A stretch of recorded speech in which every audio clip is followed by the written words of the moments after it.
Good morning. Hi. I'm trying not to laugh about it Because we do every time. because it's not funny. Okay, no, I'm just kidding. It's a little funny. I don't know why. Yeah. I'm taking my shoes off. So. What are you drinking today? Oh, I don't even know. I haven't tried it. So it's a iced latte from Jessie Jeans. Yeah. Okay, let's see. Sounds about right. Tastes like an iced latte. I almost didn't get that out. I'll be Sounds about honest, right. like, I don't love their coffee. Yeah. I've got an iced Americano. They did not want to do it Applejack style like they usually do. It's okay. Yeah. So it's just plain. It's not my favorite. Yeah. You know, the people, and they do great things for the community, so like it's really hard because like we love them. Yeah. And everybody who loves them absolutely loves them, but I've never really been a huge fan of their offerings. So, but since, you know, in the spirit of caffeinate and hydrate, we're getting around to the different shops and we're going to give you our honest feedback. Yeah. We might be coffee snobs. So feel Just free a to little call bit. us that, and yes. But again, It's not bad. Don't get me wrong. Love it's not the bad. people. Yeah, it's just not my favorite roast. Yeah. Agreed. Yeah. I think that's fair assessment. Yeah. But I mean, hey, it's coffee. That's the trick. Yeah. The only thing I really won't drink is gas station coffee. I feel like that is like an ultimate last resort, and hotel coffee. Like hotel coffee, like if I'm in a hotel, I'll drink it just to get going, but then I go get a coffee. Oh, for sure. Or like I bring my own. We always try to stay at hotels that have a coffee shop. Oh, It's nice. typically a Starbucks, but Yeah. and Starbucks, it's like it doesn't matter which one you go to. You know, it's always going to be the same. It's always going to be solid.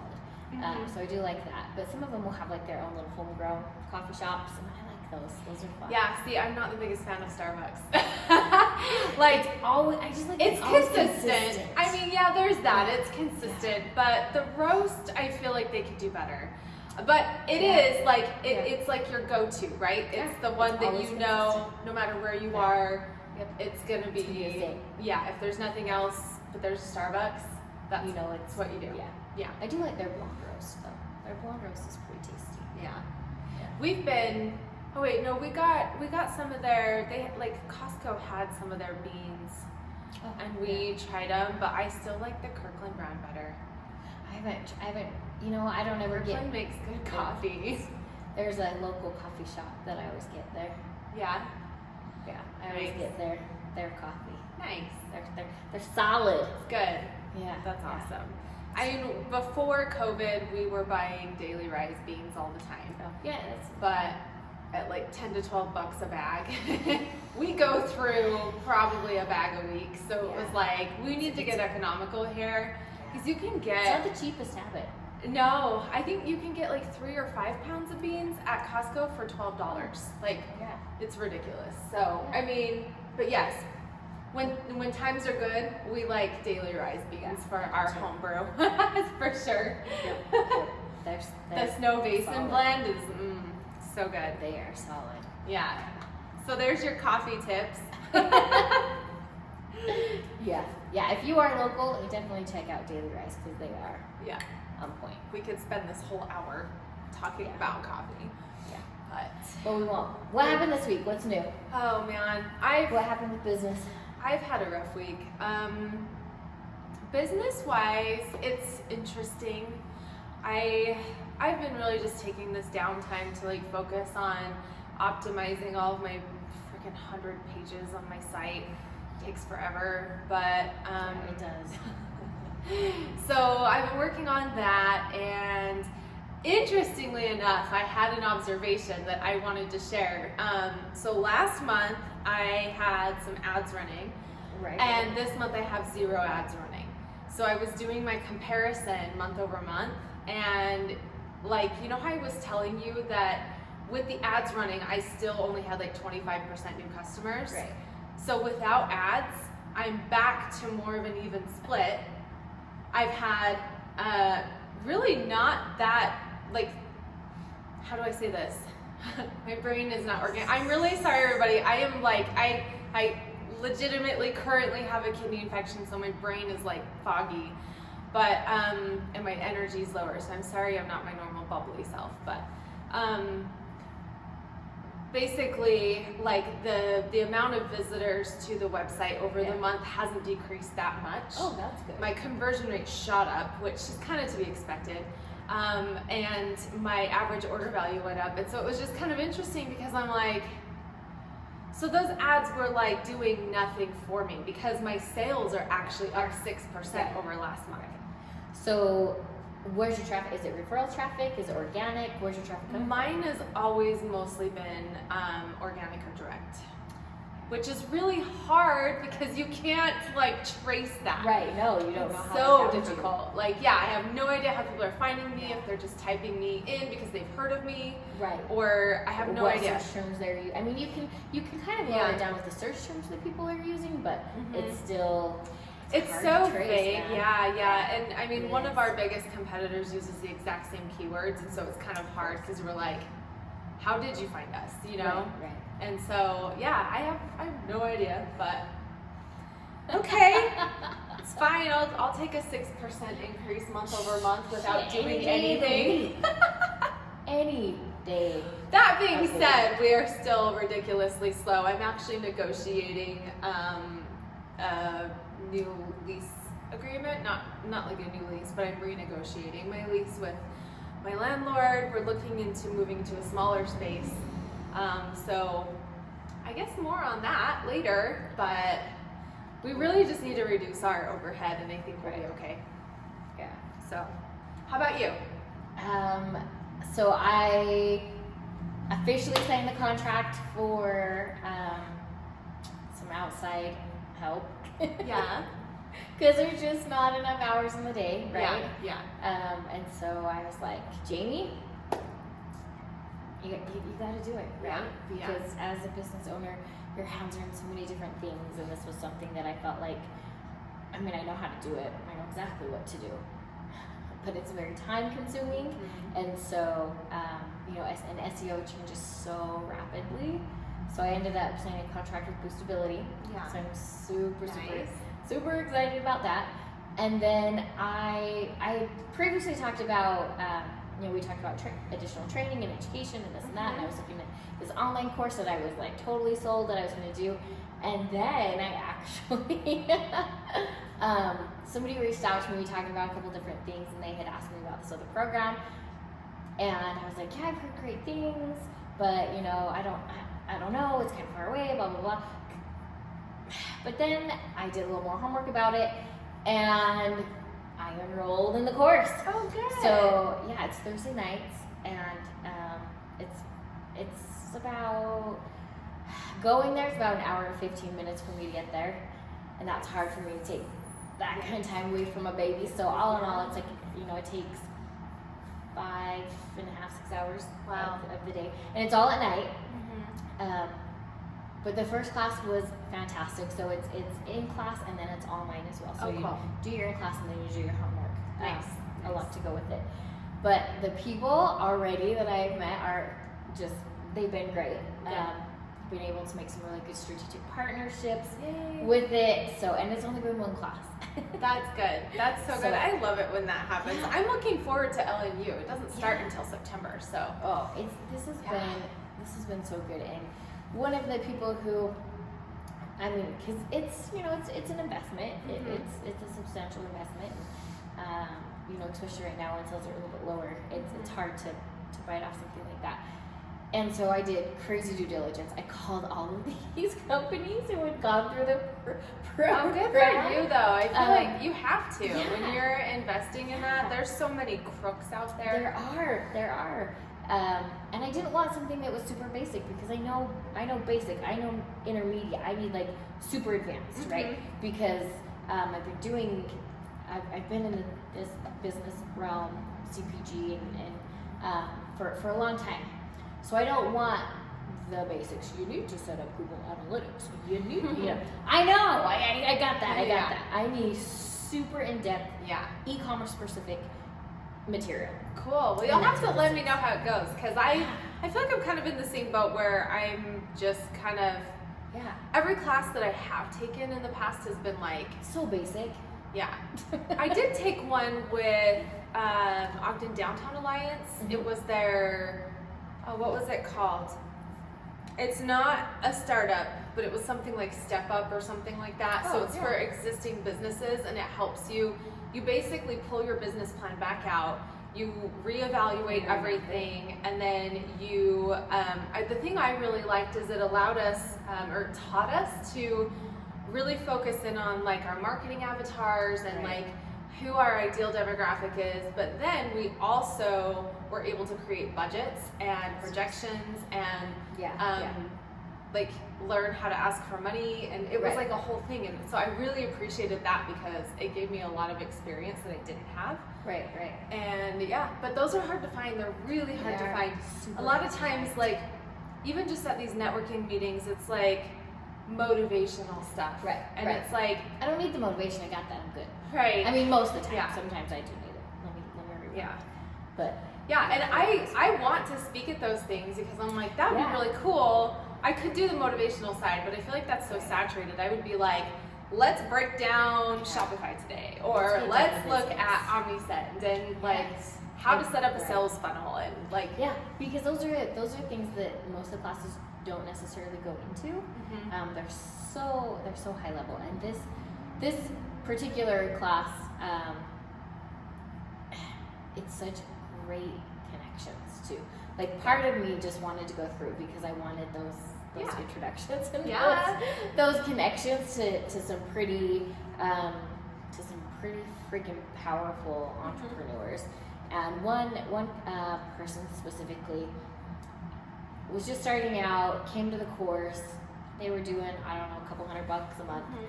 And within 5 years, they are earning multi-million-dollar business. That's awesome. So this course and those connections took this person from A to like S.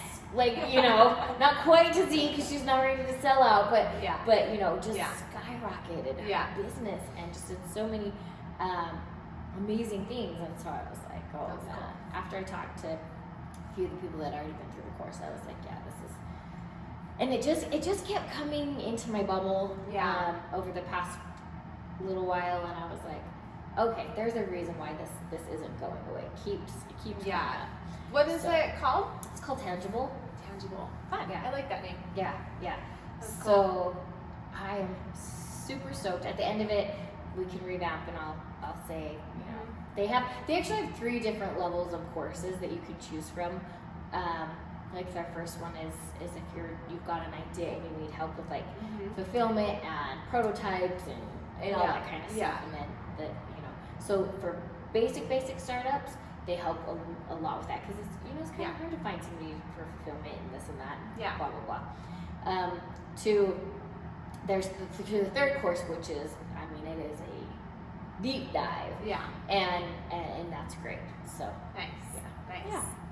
Yep. So I'm super excited with that and where things are going, and you know, we're ramping up really well for the fall and for the Christmas rush, and I know that kind of sounds weird because you're like, people are like, it's only July. No, we start thinking about it in July. We start getting stock ready and getting everything in place, and then we're releasing new products for the fall. Nice. So that they can be ready for Christmas, and so a lot of balls in the air, looking for a house, and so throwing that into the mix, and lots of changes, lots of so fun things, but it's all stressful. But it is. It's been, but it's good. You know, it's definitely a good thing. Yeah, for sure. Speaking of launching, we did I decided yesterday to relaunch Amazon. I mean, we're Amazon Prime, but dude, I seriously feel like if you just order direct from our site, you still get it faster. So, I mean, it's fine. What I did is I simplified it and I just put our best sellers back on Amazon. So, that's huge. That's a huge step. That's so putting a lot of trust into another company. If anybody out there sells products and you worked with Amazon, you know what that eye roll was about. And you know why I'm like, oh, wow. I did FBA for a while, which was awesome. It really boosted our revenue, but they don't handle our products like we do. They keep it in a hot warehouse, It's and just our quality went down. So I was like, no, we are going to manage this. So, there's no passion there. They don't understand the product. They don't understand, the reasoning behind it. They throw stuff in a box and send it off. Oh, they weren't even throwing my shit in a box. They were putting it in a bubble wrap. It's a glass jar. And I was like, but then when it arrives broken, guess who has to pay for it? Yeah, thanks. So anyway, I'm kind of hoping, they launched this like indie brand platform last year. And I was kind of hoping to get in on that. I'm gonna do some more research there, but Amazon has always been kind of like our loss leader because we don't make very much money. Right. We have to pay for their shipping, which is like so much more expensive than if I were to just ship it direct. So this is me telling you, if you're one of my customers, just order it from me. Because then you can use promo code. You can get discounts. I'm still gonna send it to you in the same amount of time.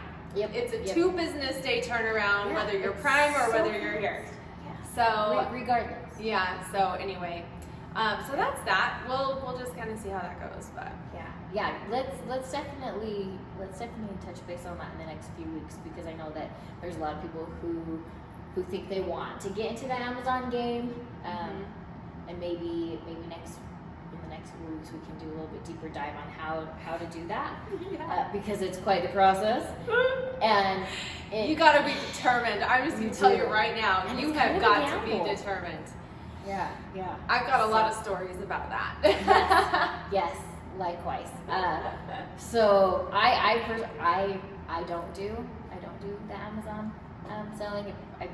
At this point, I have absolutely no desire or intention to. You almost need another dedicated team member just for Amazon, and I've tried that. I've tried hiring people. I hired a marketing company that they specialized in Amazon sellers, and they were like, we can't. We've got too much load. So that would actually be a really good business to go into. If you're wanting to start a business and you don't know what to do, and become an Amazon expert. If you want to take that deep dive down that rabbit hole and build that relationship with Amazon, and I'm sure there's other companies that do it. I'm just unfamiliar because that's not an avenue that I've chosen to take. But the thing that I've found with the companies out there that are like, we are Amazon experts, we'll get you on Amazon. They're really not. They don't know more than I do. And I'm willing to work much harder than they are. So it's just kind of because it's your you product, gotta be, it's your livelihood. Yeah, for sure. Or they do know what they're doing, but they charge a pretty penny for it. I hired a contractor, and I paid him a lot of money, and he actually got us places. But but they always have something better come along. Like that guy was awesome to work with. I could just send him something, hey, I'm having this problem, he'd look into it, fix it. But then he was like, I'm gonna do this other business venture. So it's always a struggle with Amazon. Anyway, we're not gonna focus on that today. We'll have an Amazon special where we break it down. But because I think there's probably some interest there. Yeah, totally. I mean, that's the ultimate goal, right? Like you want to get on Amazon because you're gonna be in front of all of the people. But you have a lot of competition directly on Amazon too. So there's some definite pros and cons to that. We'll save that for another day. We're gonna have an Amazon day. That's a deep dive. That is a deep. Maybe we should try to make it fun. We'll do an Amazon day. We'll put up a little Prime smiley behind us. It'll be a big deal. Yes. And we will give you the nuts and bolts and the truth about Amazon. And the ugly about Amazon. There's a lot of great things. It's gonna be the one that goes viral, and Amazon's gonna come after us. They're gonna be like, hey, we're just trying to help the people. We are for the people. We are just all about telling it like it is. Yep. We're making them sound really bad. I mean, they kind of are, so. Yeah. But I do have Amazon boxes on my porch. Oh, yeah. Especially since COVID, I am like more primed than ever. I don't go to stores. It's just from a consumer aspect, they're amazing. Yeah, they are 100,000% in business for the consumers. Yep, absolutely. They do not care about their vendors. They don't care about their employees. They don't care about their sales. It's 100% for the consumer. So if you use Amazon and love it, that's a testament to what they do. Yeah, really. And I do. I do too. It's hard. From a consumer standpoint. Yeah, I actually, no, we're going to save that. Okay, I'm going to like compile all of my stories. So anyway,